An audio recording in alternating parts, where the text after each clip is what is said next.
The great thing about the NHS national network of gambling treatment clinics that have been set up in recent years since the 2019 long-term plan for the NHS is that we now cover pretty much the whole of England.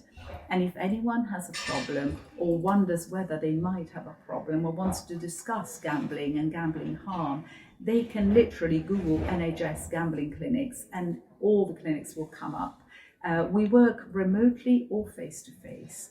And that is great because often people with a gambling problem have 2 jobs. I've met people with 3 jobs. They think that they owe so much money, they have to work all the time. And obviously this doesn't work because they're so exhausted in the end, they turn to gambling because they can't cope anymore and they relapse. So, but we are able to help, and having jobs that make it difficult to get away to come to the clinics, be it in London or anywhere else, means that the online treatment is wonderful. And since lockdown, when we went digital, we realized that we have almost no one not showing up for treatment. So this works very well. The treatment is for people who have a gambling problem or their spouses. So we can treat the spouses, the carers, the children, the parents of people with a gambling disorder without the individual being there at all, or even knowing that this person is showing up to get help. And that's extremely good because gambling disorder can really harm a lot of individuals.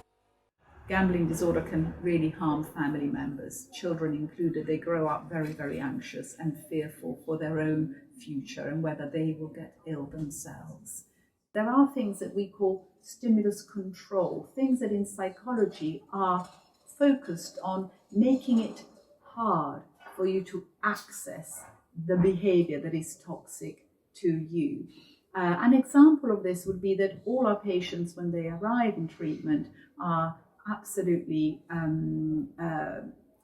encouraged to download the software such as Gamban that blocks all gambling cues from appearing on your phone, on your laptop, on any device. The second thing all our patients do is to self-exclude. Once it's been identified which websites they have been on and what it is they gamble on normally, we encourage them to self-exclude from all of them. And that means that the gambling industry themselves are obliged by law to block any content of their own gambling websites to appear in the inbox or be accessed by our patients. So we've got self-exclusion, we've got the software bans, and the third thing that really works as part of this triad is the work that the banks have done in order to allow people to put a spending block on gambling products. This means that you cannot gamble using your card, and that's a further reassurance. Now, another thing we always do is to encourage people to share their bank details, bank statements with a trusted other, because if they manage to get around these blocks somehow, their family will be aware of it.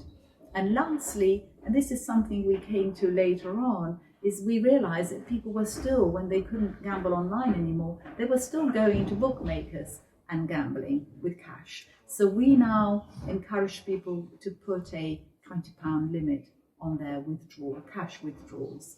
And this has really helped because it stops the thrill. Most of our problematic gamblers do need to get that thrill with larger than £20 sums. So often they don't bother to go in. So our results in terms of successful treatment are good because of all of this. Even before the gambling workbook is started, although all the information is on the book as to how to do it.